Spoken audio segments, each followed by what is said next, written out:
நான் யாரு? நான் எங்க இருக்கேன்?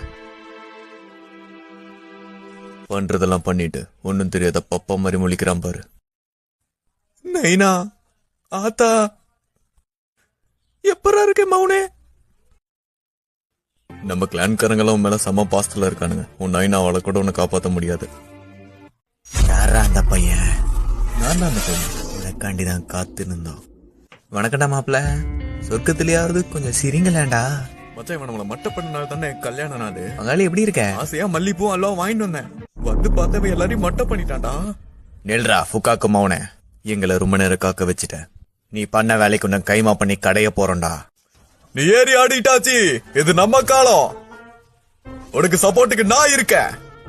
இவனா வில்லங்க பிடிச்சவனாச்சே. அடி பொலி, அடி பொலி. நீ அவங்க சங்கல செஞ்ச சம்பவத்தை பார்த்து நான் உன்னோட பெரிய ஃபேன் ஆயிட்டாச்சு. இந்த ஆளு திருந்தவே மாட்டான் போல. நான் முன்ன சொன்ன மாதிரி தக்காளி எப்படி முளைச்சதுங்கிறதெல்லாம் முக்கியம் இல்ல, சமைச்சோமா சாப்பிட்டோமான்னு இருக்கணும். சரி, உன்னோட மௌன விட்டுறோம். அதுக்கு நம்ம அழுப்புறங்கிற பேர்ல மண்ணை சுட்ட ஏத்திட்டு இருக்காது. சரியா? இப்ப இதுக்கு யாரு பொறுப்பு ஏத்துக்கிறது?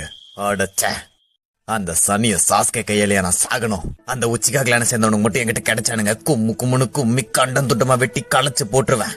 நாங்க என்ன சீட்டு கட்டா கழிச்சு போடுறதுக்கு? ஆமா, மல்லிப்பூ இவர் கொடுத்துட்டா அல்வாவி சேர்த்து கொடுத்துரு. அதெல்லாம் மாமா வாங்கிப்பாரு. இல்ல